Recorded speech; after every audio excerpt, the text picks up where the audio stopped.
네, 안녕하세요. 2월 3일 월요일 새벽 기도 시작하겠습니다. 기도하겠습니다. 은혜로 오신 우리 아버지, 또 2월이 시작이 되었습니다. 하나님 아버지, 이번 한 달도 하나님 은혜 가운데 우리의 걸음을 인도해 주시고, 우리 늘 기도하며 말씀 가운데 하나님의 뜻을 분별하며 그 말씀에 순종하는 귀한 한 달이 되도록 인도해 주옵소서. 아버지, 우리의 당면한 모든 문제들, 기도의 제목들 주님이 아십니다.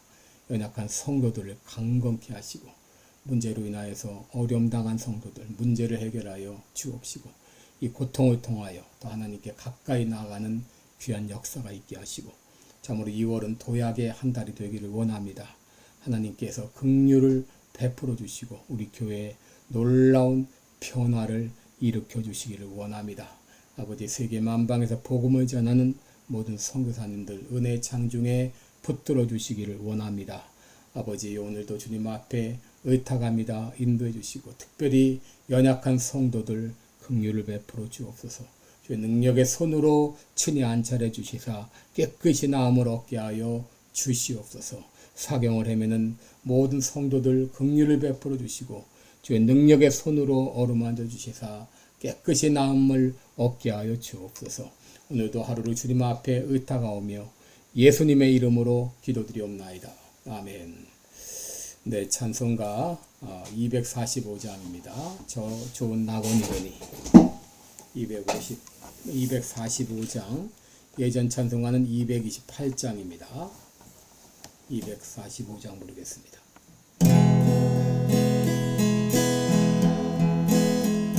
저 좋은 낙원이로니 내 기쁨만이 없도다. 그 어두운 밤이 지나고 화창한 아침 되도다.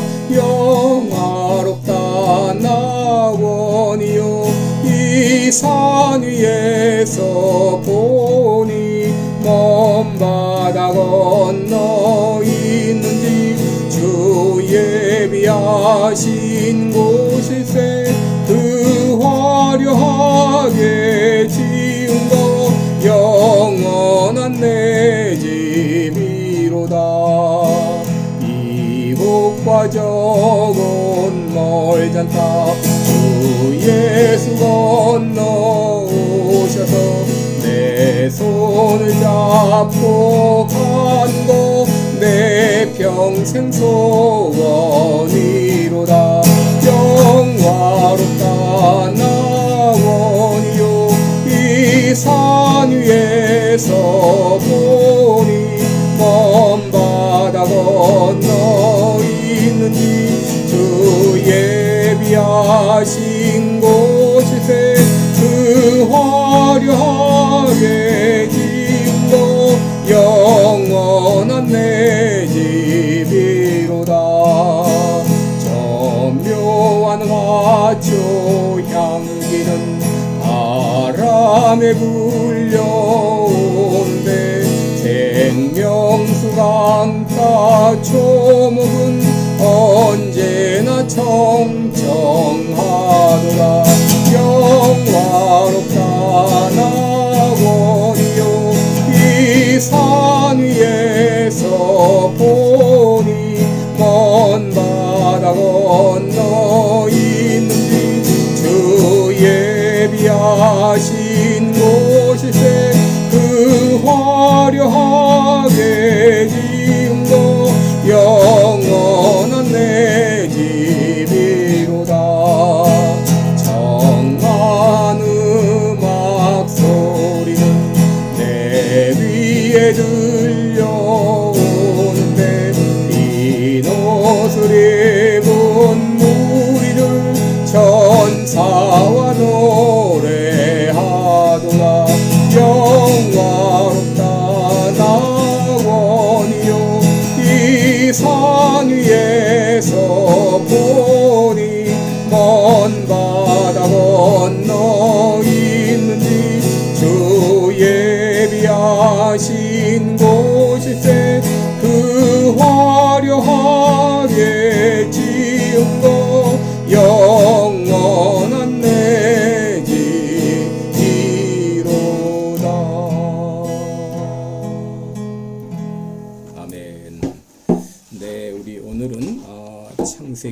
23장입니다.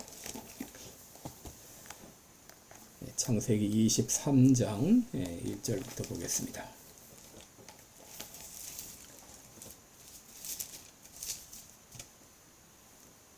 창세기 23장 1절로 오늘은 9절까지만 읽어드립니다.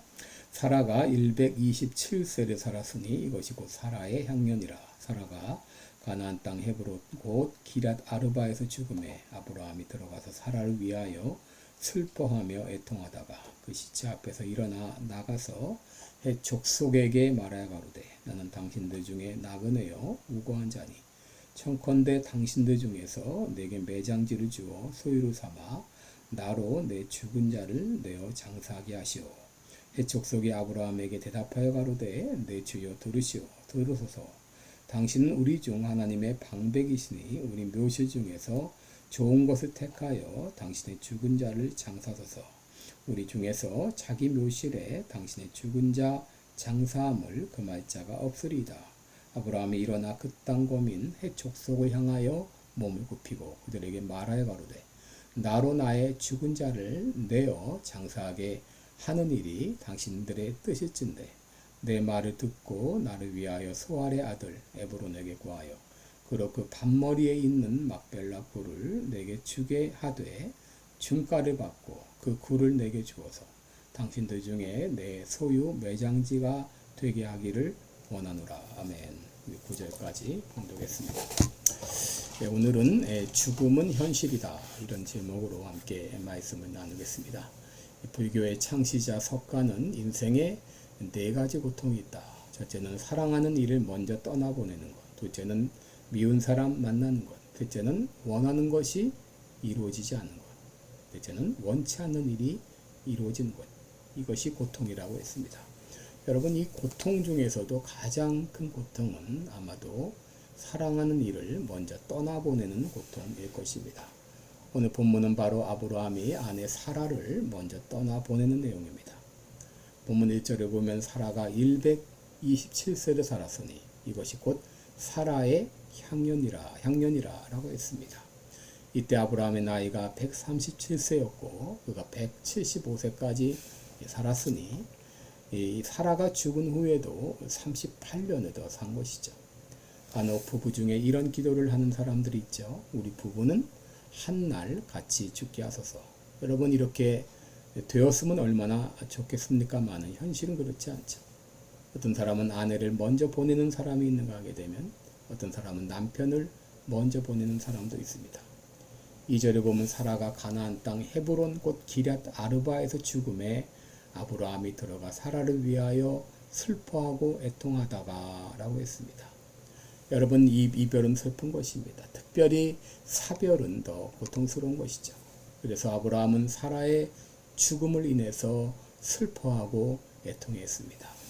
간혹 그리스도인들 중에서 내세에서 다시 만날 소망이 있는데 왜 그리 슬퍼하느냐라고 말하는 사람이 있지만 사랑하는 이를 이 땅에서 다시 보지 못한다는 것은 슬픈 일입니다. 사라가 죽었을 때 아브라함의 머리에는 수많은 생각들이 스쳐갔을 것입니다. 갈대아 우르를 떠날 때 두말 없이 그를 따라왔던 일, 아들 이삭을 하나님께 번제로 드릴 때의 그 이야기, 또 애굽에 내려갔을 때 아브라함의 거짓말로 아내를 빼앗길 뻔했던 일, 아들 이삭을 낳았을 때 그 기쁨, 이런 모든 일들이 그의 머릿속을 스쳐갔을 것입니다. 제가 알고 있는 한 부부가 있습니다. 남편은 공무원으로 서울의 시민 아파트가 한창 건설될 때 건설 감독으로 여러 차례 모범 공무원으로 초청을 받고 이제 그가 퇴직하게 되었을 때 퇴직 선물로 개인 택시를 선물로 받았습니다. 그런데 이 택시 운전을 하면서 노름에 손을 대기 시작했고 돈을 다 잃게 되었습니다. 결국 개인 택시를 팔게 되고 또 영업용 택시를 운전했지만 또 노름을 그치지 않아서 결국 집까지 다 팔고 이제 돈이 없어서 이제 노름을 못할 정도가 되었습니다. 결국은 화병으로 이 땅을 떠났는데 그 아내가 얼마나 속이 썩었을까요? 그럼에도 그 남편이 죽었을 때 잘 죽었네 하는 것이 아니라 하염없이 눈물을 흘리며 그야말로 슬퍼하며 애통했던 것을 보게 됩니다. 여러분, 이것이 부부입니다. 즐거웠던, 괴로웠던, 금실이 좋았던, 속을 썩었던 여러분, 부부의 이별은 슬픈 것이죠. 그러나 아브라함은 아내의 죽음을 슬퍼하고만 있을 수 없었습니다. 아브라함은 이제 아내의 장례를 치러야 했습니다. 사라가 죽은 곳은 가나안 땅 헤브론이었습니다. 2절에 보면 사라가 가나안 땅 헤브론 곧 기럇 아르바에서 죽음에 라고 말합니다. 이 기럇 아르바는 헤브론의 옛 이름인데 당시 이곳에는 해족속이 살고 있었습니다.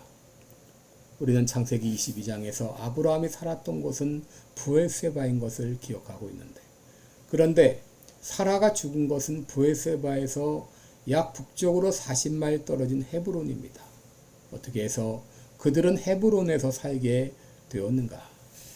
자세한 정보는 알지 못하지만 아마도 아브라함이 하나님께 예배드리기 위해서 이곳으로 옮겨온 곳이 아닌가 생각해 봅니다. 왜냐하면 전에 하나님께 제사드렸던 곳이 바로 마물의 상수리 나무가 헤브론에 있었기 때문인 것이죠. 아마도 아브라함이 하나님을 더 가까이 잘 섬기기 위해서 안정된 삶의 터전인 브엘세바를 포기했다라고 볼 수 있습니다. 그런데 여기서 우리는 또다시 하나님의 약속이 이루어지는 것을 볼 수 있는데, 그것은 방랑자에 불과했던 아브라함이 가나안 땅에서 자기 명의의 땅을 얻게 된 것입니다. 사라가 죽었을 때 아브라함은 아무 곳에나 사라를 매장하고 싶지 않았습니다. 그래서 해족속에 말합니다. 4절에 보면 나는 당신들 중에 나그네요 우거한 자니 청컨대 당신들 중에서 내게 매장지를 주어 소유로 삼아 나로 죽은 자를 장사하게 하시오. 이렇게 해서 이 해족속과 이제 얘기 끝에 그 해족속 중에서 에브론이라는 사람의 밭을 자기 명의로 구입하게 됩니다. 여러분, 이것이 우리에게 주는 의미가 무엇이죠? 바로 이 아브라함이 가나안 땅에 자기 명의의 이제 땅을 갖게 됐다고 하는 것이죠. 바로 이것이 바로 하나님께서 이 땅을 너와 내 자손에게 주리라고 하는 이런 하나님의 약속이 이렇게 성취되는 것을 보게 됩니다. 여러분, 그래서 이 에브론의 이 땅과 그 굴을 통해서 사라의 장례식을 잘 마치게 된 것이죠. 여러분, 오늘 본문을 통해서 우리가 생각해야 될 것이 있습니다. 그것은 이 땅의 삶은 한시적이라고 하는 것이죠. 언젠가는 한 사람의 예외 없이 모두 죽음을 맞게 된다고 하는 것입니다. 다시 말해서 죽음은 현실이라고 하는 것입니다. 여러분, 요즘 항공사고가 많이 발생하고 있죠. 한국에선 무한 참사로 179명이 죽었습니다. 미국에서도 지난주 비행기와 헬기가 충돌해서 67명이 죽었습니다. 여러분, 이런 사고를 당하지 않더라도 죽음은 누구에게나 현실로 다가오는 것입니다. 그렇다면 우리는 이 언제 다가올지 모르는 이 죽음, 이것을 우리는 어떻게 맞이해야 될까요? 첫째로, 이 땅에 살지만 저 영원한 하늘나라를 사모하며 살라는 것입니다. 히브리서 11장 9절을 보면 믿음으로 저가 외방에 있는 것 같이 약속하신 땅에 우거하여 동일한 약속의 유업으로 함께 받은 이삭과 야곱으로 더불어 장막에 거하였으니 이는 하나님의 경영하시고 지으실 터가 있는 성을 바랐음이라 라고 말했습니다. 여러분, 아브라함이 비록 돈을 주고 자기 명의의 땅을 소유하게 되었지만 그는 평생 나그네와 같이 저 영원한 본향을 바라보며 살았습니다. 여러분, 왜 우리가 영원한 본향을 사모해야 됩니까? 크리스천의 죽음은 영원한 죽음이 아니기 때문입니다. 예수님 말씀하시기를 요한복음 11장 25절 26절에서 나는 부활이요 생명이니 나를 믿는 자는 죽어도 살겠고 무릇 살아서 나를 믿는 자는 영원히 죽지 아니하리니 내가 이것을 믿느냐라고 말했습니다. 여러분, 그리스도인들에게는 죽음 후의 영원한 세계가 준비되어 있습니다. 예수님은 이 땅을 떠나시면서 내가 너희를 위하여 처소를 예비하러 가노니 내가 다시 와서 너희를 내게로 영접하여 나 있는 곳에 너희도 있게 하리라 말씀하셨습니다. 우리는 그 세계를 고대합니다. 언젠가 이 땅을 떠날 때 우리는 천국에서 앞서간 사랑하는 이들을 만나게 될 것입니다. 그러므로 이 땅에 발을 딛고 살지만 늘 저 영원한 하늘나라를 소망하며 살아가는 여러분 되시기를 축원합니다. 둘째로 우리가 어떻게 죽음을 맞이해야 될 것인가? 있을 때 잘하라는 것입니다. 부모를 떠나보낸 후 후회하는 사람들이 있죠. 사랑하는 이를 먼저 떠나보낸 후 후회하는 사람들이 있죠. 여러분, 우리는 사랑하는 이가 영원히 내 곁에 있을 것이라고 생각하며 살지만 그러나 이별은 순식간에 우리에게 찾아올 수 있습니다. 그러므로 지금 있을 때 잘하라고 하는 것입니다. 여러분, 우리가 이 땅을 살아가는 단 한 가지 이유는 사랑하기 위해서입니다. 왜 공부하고, 왜 일하고, 왜 결혼하고, 왜 자녀를 낳고, 왜 전도하고, 왜 사람을 만나는가? 여러분, 사랑하기 위해서입니다. 여러분이 매일 만나는 사람들이 있습니까? 최선을 다해 사랑하시기 바랍니다. 일주일에 한 번씩 정기적으로 만나는 사람이 있습니까? 그분이 여러분의 가족입니다. 최선을 다해 사랑하시기 바랍니다. 여러분, 그리스도인들에게는 매일 혹은 자주 만나는 그 사람이 바로 그리스도 안에서 한 가족입니다. 그리고 사랑의 대상입니다. 여러분, 우리가 천국에 가서 할 일이 무엇일까요? 그곳에 가서 전도할까요? 여러분, 우리가 천국에 가도 계속해서 할 일은 바로 하나님을 찬송하는 일입니다. 그리고 또 한 가지, 사랑하는 일입니다. 이 사랑하는 일은 계속될 것입니다. 여러분, 이 땅에서 우리가 살아가야 할 유일한 이유는 바로 사랑하기 위해서입니다. 그리고 우리 주변에 있는 모든 사람이 사랑의 대상입니다. 그들을 최선을 다해서 사랑하는 것, 이것이 죽음을 준비하는 가장 좋은 길일 것입니다. 기도하겠습니다. 은혜로우신 우리 아버지, 우리는 언젠가 이 땅을 떠나게 됩니다. 그 죽음이 언제 올지 누구도 장담하지 못합니다. 매 순간 오늘이 나의 마지막 날이 될 수 있다는 그런 생각으로 너 영원한 하늘나라를 바라보며 살게 하시고, 그리고 내 주변에 있는 사람들 늘 사랑하는 우리들 되게 하여 주옵소서. 예수님의 이름으로 기도드리옵나이다. 아멘.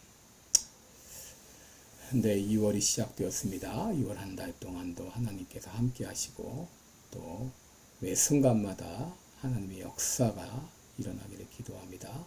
여러분 사랑하고 축복합니다. 고맙습니다.